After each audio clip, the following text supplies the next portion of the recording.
ഇതൾ കിച്ചണിലേക്ക് എല്ലാവർക്കും സ്വാഗതം. നല്ല ടേസ്റ്റിൽ തയ്യാറാക്കിയെടുക്കാൻ പറ്റിയ നല്ലൊരു കറിയാണ് ഇന്ന് നമ്മൾ തയ്യാറാക്കാനായി പോകുന്നത്.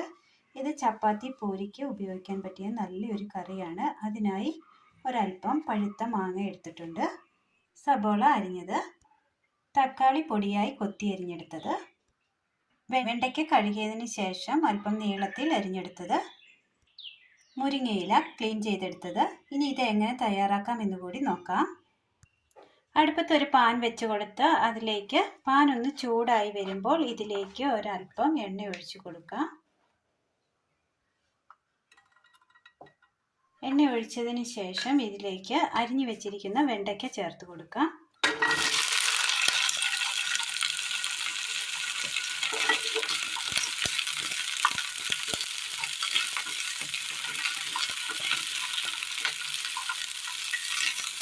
വെണ്ടയ്ക്ക ഒന്ന് നല്ലതുപോലെ വഴറ്റിയെടുക്കേണ്ടതായിട്ടുണ്ട്. ഇതൊന്ന് നന്നായി ഒന്ന് വഴറ്റിയെടുക്കാം.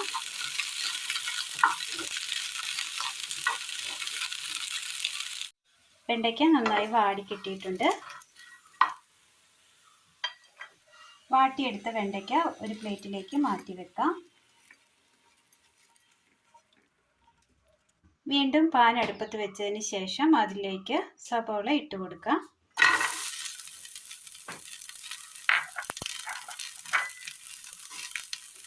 പച്ചമുളക്,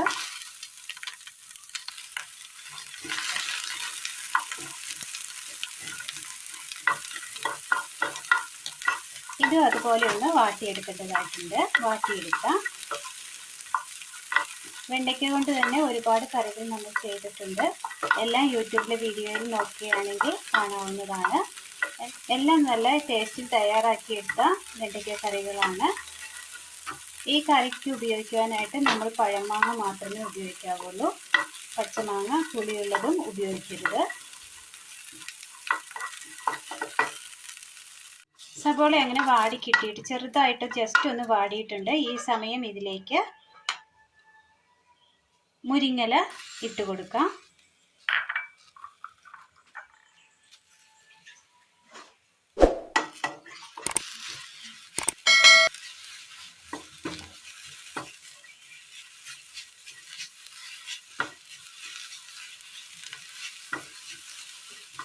മുരിങ്ങയില ക്ലീൻ ചെയ്തെടുത്തതിന് ശേഷം നല്ല വെള്ളത്തിൽ ഒന്ന് കഴുകി പിഴിഞ്ഞെടുത്തതാണ്. അപ്പോൾ ഇതിൻ്റെ ഈ ഇലയുടെ ആ വെള്ളമയമൊക്കെ ഒന്ന് മാറി ആ പച്ചപ്പൊക്കെ ഒന്ന് മാറി കിട്ടണം. അതുവരെ ഇതൊന്ന് റോസ്റ്റ് ചെയ്ത് കൊടുക്കണം.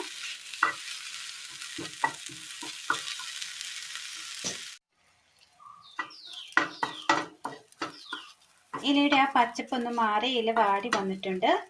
ഇതൊരു പാത്രത്തിലേക്ക് മാറ്റാം.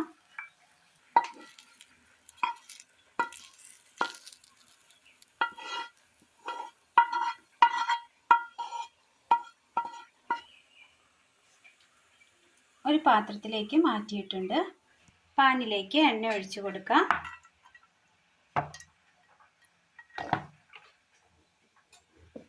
കൊത്തി അരിഞ്ഞെടുത്ത തക്കാളി,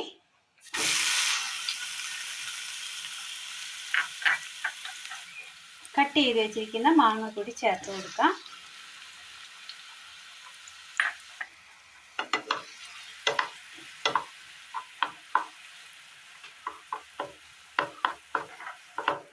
ഇത് നല്ലതുപോലെ ഒന്ന് വാട്ടിയെടുക്കണം.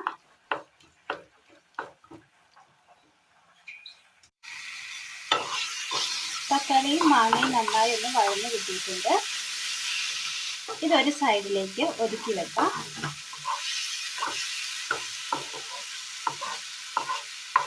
ഒതുക്കി വെച്ചതിന് ശേഷം ഇതിലേക്ക് അല്പം എണ്ണ കൂടി ഒഴിച്ചു കൊടുക്കാം.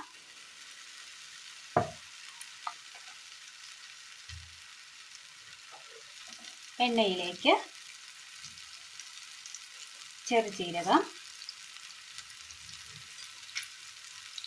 ഒരു സ്പൂൺ വെളുത്തുള്ളി ചതച്ചത്, ഒരു സ്പൂൺ ഇഞ്ചി ചതച്ചത്,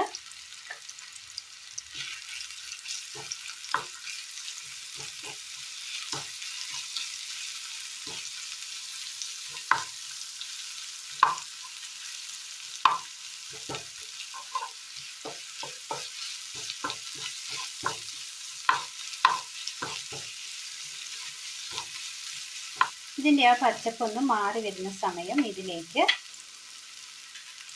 മല്ലിപ്പൊടി, മുളക് പൊടി, മഞ്ഞൾപ്പൊടി, ഗരം മസാല ഇവ ചേർത്ത് കൊടുത്ത് നന്നായി ഒന്ന് മിക്സ് ചെയ്യണം.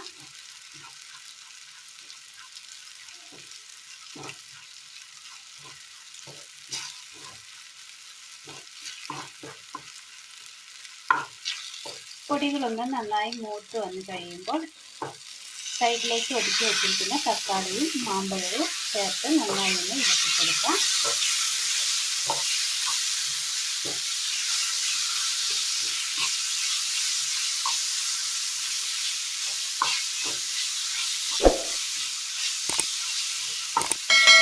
ഇനി ഇതിലേക്ക് വഴറ്റി വെച്ചിരിക്കുന്ന വെണ്ടയ്ക്ക ഇട്ട് കൊടുക്കാം. പിന്നെ ഒരു കൂട്ടവും കൂടി നമ്മൾ വഴറ്റി വെച്ചിരുന്നു സബോളയും പച്ചമുളകും മുരിങ്ങയിലയും അതുകൂടി ചേർത്ത് കൊടുക്കാം. ഇനി ഇതിലേക്ക് ആവശ്യമായ ഒരല്പം ഉപ്പ് കൂടി ചേർത്ത് കൊടുക്കാം.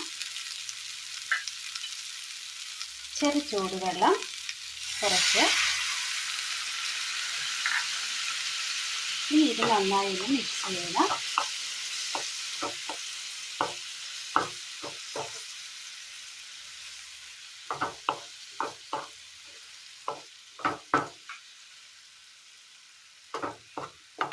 എല്ലാം കൂടി നന്നായി ഒന്ന് മിക്സ് ചെയ്തതിന് ശേഷം എല്ലാം ഒന്ന് നന്നായി തട്ടിപ്പൊത്തി ഒന്ന് ചെറു ആവിയിൽ ഒന്നുകൂടി ഒന്ന് വേവിച്ചെടുക്കാം.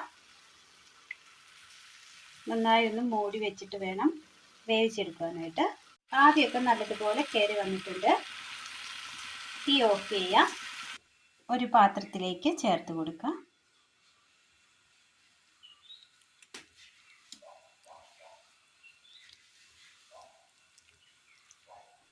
അങ്ങനെ നല്ല ടേസ്റ്റ് തയ്യാറാക്കി എടുക്കാൻ പറ്റിയ ചപ്പാത്തി, പൂരി എന്നിവയ്ക്കൊപ്പം കഴിക്കാൻ പറ്റിയ നല്ലൊരു അടിപൊളി വെണ്ടയ്ക്ക മാംഗോ കറിയാണ് ഇന്ന് നമ്മൾ തയ്യാറാക്കിയത്. നല്ല ടേസ്റ്റ് തയ്യാറാക്കി എടുക്കാൻ പറ്റിയ നല്ലൊരു കറിയാണ്. എല്ലാവരും ഒന്ന് ട്രൈ ചെയ്ത് നോക്കണം. അഭിപ്രായങ്ങൾ കമൻറ്റ് ബോക്സിൽ അറിയിക്കാൻ മറക്കരുത്. അപ്പോൾ ഇന്നത്തെ വീഡിയോ എല്ലാവർക്കും ഇഷ്ടമായി എന്ന് വിചാരിക്കുന്നു. ഇഷ്ടമായ ലൈക്ക് ചെയ്യാനും ഷെയർ ചെയ്യാനും സബ്സ്ക്രൈബ് ചെയ്യാനും മറക്കരുത്. താങ്ക്